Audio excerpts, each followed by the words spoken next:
Afaan hin beektu. Afaan ishee afaan gaalaa fakkaata waan isheen haasoftu. Arsii jechuun gadhee, ajooftuu, tortortuu kun jibbarraa kan ka'e miti. Lakkoofsa arsiitu arsii jedhamti. Arsii jechuun qoshaashaa, gadhee, nama gadii jechuudha. Qabsaadha. Qabsoodda bilisummaa Oromoo keessan ture. Qawwee baattee deemta, booddee deemtati. Nyaata akka gaalaa sitti ba'aniiti. Hojii hojjettati. Never.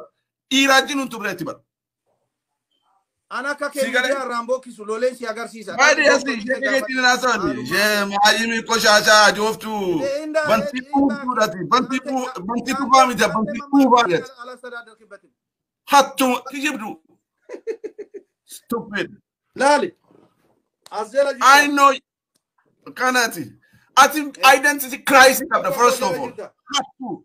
Somali that Emil let gufte ori furate ani nasal lama salamata gifti komalo koshasha get the hell. Loowwan gaafaa lameen kanneen mana murtiitti dhiyeessanii gatii jaraaf kennuun hedduu barbaachisaadha. Loon gaafaa hundi miidiyaa irratti bahee sabaaf sablammii amantii namaa xureessuun qeeqan taane walirratti adeemsisuun akkuma itti fufetti jira. Warroonni loowwan gaafaa lameen kana jala deemuudhaan amantii namaa busheessan qabsoo duubatti deebisuudhaaf sabaa wal dhoosisuuf akka sabni kun ammas jaarraa tokkoof walakkaadhaaf gabrummaa jala turu warroota godhaa jiran keessa loowwan gaafaa kunniin lameenii fi akkasumas gulummaa dabalatee beekan gulummaa jechuudha. Mana murtiitti dhiyaachuu qabuun jechuun dirqama. Namoonni yeroo ammaa kana miidiyaa irratti jara kana mana murtiitti dhiyeessuudhaaf yookaan akka seeratti dhiyaataniif dhiibbaan garagaraa adeemsifamutti jira. Kun ammoo cimee itti fufuu qaba. Loowwan gaafaa lameen kanaa fi isa sadaffaas beekan gulummaa dabalatee jarreen kunniin mana murtiitti dhiyaachuun dirqama. Yoo jarreen kun mana murtiitti hin dhiyaanne ammas jeequmsi akkuma itti fufa jechuudha. Kanneen qofaa miti loowwan gaafaa kan isaan fakkaatan kan biroos uumamuun ni mala. Wanti Oromoon akka gabroomu Oromoon bara baraan diina jalatti kufee akka jiraatu namaa gadi ta'ee akka jiraatu sababa ta'e loowwan gaafaa akkanaa kanneenii fi kan birooti jechuudha. Loowwan kanneen bakka jiranitti adamsinee qabnee mana murtiitti dhiyeessuun gatii isaanii kennuun faayidaa guddaa qabaata. Oromoon tokko ta'ee amantiidhaan, gosaan, sabaan, kutaan, naannoodhaan osoo waliin qoonne waliin jiraachuudhaaf loowwan gaafaa kanneen of keessaa mana murtiitti dhiyeessinee gatii isaaniif kennuun hedduu barbaachisaadha. Sababni kana itti jedheef namni walirraa barata. Namni akkuma fedhe haasa'ee akkuma fedhe afaan ufiitiin wanta fedhe laaqee nagaan yoo jiraate laaqamaan biraas daaqamaan biraas asuma baya jechuudha. Kanaaf fakkeenyawwan biroos kaasuun danda'ama. Namoonni Oromoo fi Oromiyaa bulchaa turan akkuma fedhanitti ilmaan Oromoo ajjeesaa, hisisaa, biyyarraa baqachiisaa akkuma fedhanitti afaan isaatiin haasa'anii gaafa yeroon sun darbe Oromoon dhiifama isaaniif godhee Oromoo keessatti jiraachuun kasaa guddaadha. Oromoon kan kalee isa miidhes kan har'a isa miidhaa jirus adda baasee beekachuun dirqama isaati. Kana yoo hin taane si ajjeesee boru dhufee dhiifama siin jedha. Ilma kee ajjeesee boru dhufee dhiifama siin jedha. Bara qaba jedhu akkuma fedhe sitti fayyadamee gaafa barri isaa dabre dhiifama siin jedha. Ati dhiifama gootee wajjin jiraatta. Oromoo miidhuun, ajjeesuun, hidhuun, dararuun, biyyarraa ari'uun ittuma fufa jechaadha. Kanaaf loowwan gaafaa kanneenii fi kan kana fakkaatan bakka jiranitti adamsanii murtii isaaniif kennuun hedduu barbaachisaadha. Kabajni Oromoodhaan malu Oromoof akka kennamu yoo barbaadame namoota miidiyaa fayyadamuudhaan saba kana walitti buusan, saba kana wal nyaachisuudhaaf yaalii godhan, siyaasa hin taane keessa galanii wanta hin beekne laaquun, amantaa keessa seenanii amantaa isaan hin ilaallanne keessa deemanii haasa'uun isaan irraa hin eeggamu. Muslima balleessinee Oromoo bilisoomsinaan wanta gonkumaa yoomumaa hin yaadamnedha.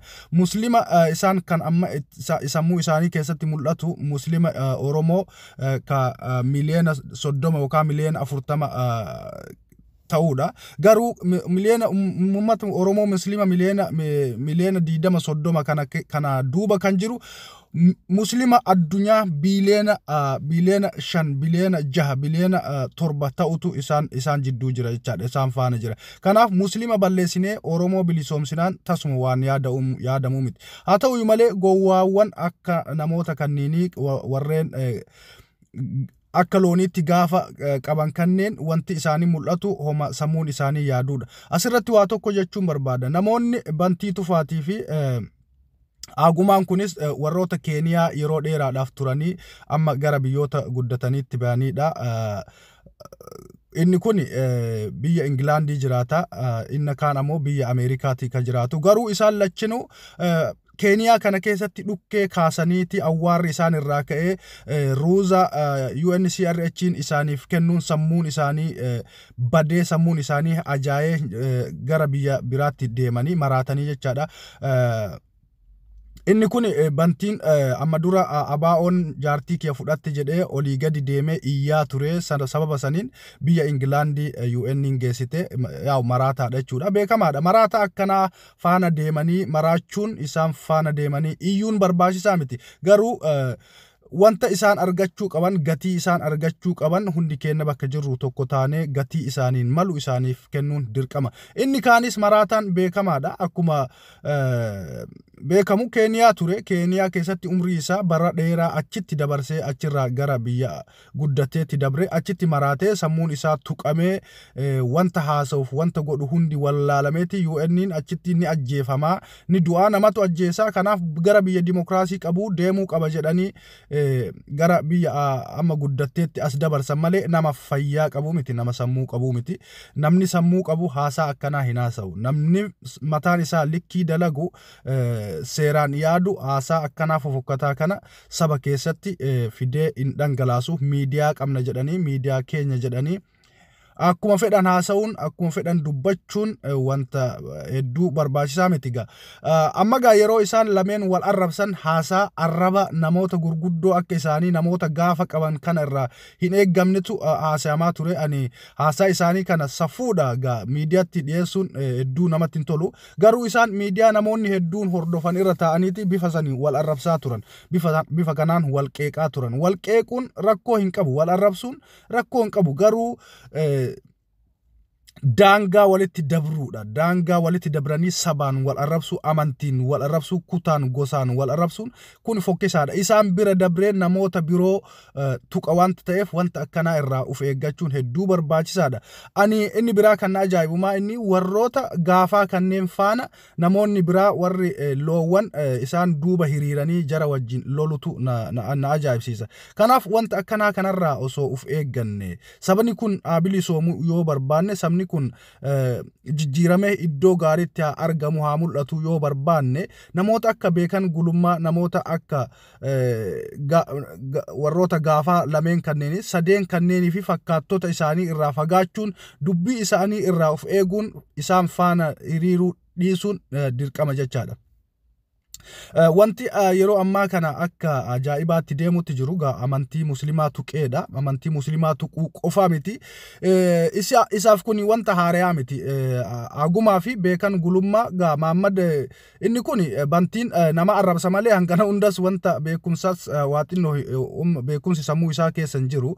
Warroonni beekumsa qabna jedhanii sadarkaa yuunivarsiitiitti baratanii ittiin silaa biyya jijjiiruu danda'an ofis fayyaduu danda'an wanta hin taane keessatti sammuun isaanii xaxamee gara hin taane deemutti jiru. Namootas gara hin taane oofutti jiru. Warroonni akka beekan gulummaa fi Agumaa kun beekumsas gaa dandeettii sangasan silaa warruma barate warruma qabu. Garuu akkaataan isaan itti baratantu faallaadha. Namoonni tokko invarsii dalagu. Wanta silaa uumamni si ajaje dhiisaniitti faallaa uumama sanii deemu. Kanaaf uumama faallaa yeroo deemtu waa balleessita malee waan tolchitu. Amma isaan lameen kun faallaa faallaa uumamaa deemu faallaa waan rabbi uume waan waaqni uume faallaa sanii deemu barbaadu amantii tokko biyyarraa balleessuun lafarraa balleessuun wanta tasuma hin yaadamnedha tarii yeroo waan aasaa akkasii haasoftu namni waanaan jedha namni na xiinxala wanna jedhu sammuu isaanii keessa jiru sababni kana ta'eef isaan invarsii waan ta'aniif faallaa ummata addunyaa kanaa waan ta'aniif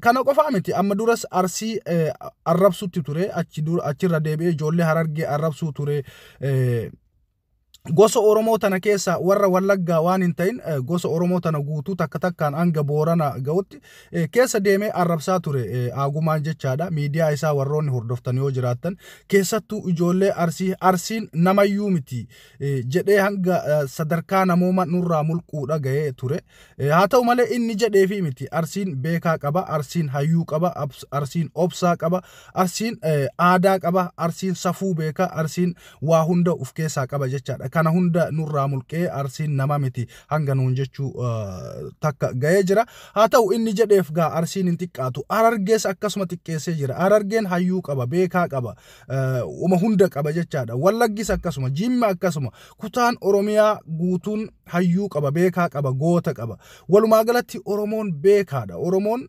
hammataadha Oromoon jaallataadha Oromoon namaa oliiti yoon jedhe dhugarraa waan fagaatu miti kanaaf nama akkana kana jala deemnee uf xiqqeessuun uf xinneessuun saba gosaan kutaan hirree amantiin hirree wal nyaachisuun bu'aa tokkollee hin qabuun jedha an kan isin wajjin ture mootiidha nagaan isin hin gaafanne akkam jirtu naguma fayyaadha baga jiraattanii yeroo biraa viidiyoo biraatiin walitti deebina horaa bulaa deebana namoota gaafaa akkanaa kanneen irraa uf eegaa irraa fagaadhaan isinin jedha har'aaf kanumaan jedha yeroo biraa viidiyoo biraatiin walitti deebina turtii gaarii naaf qabaadha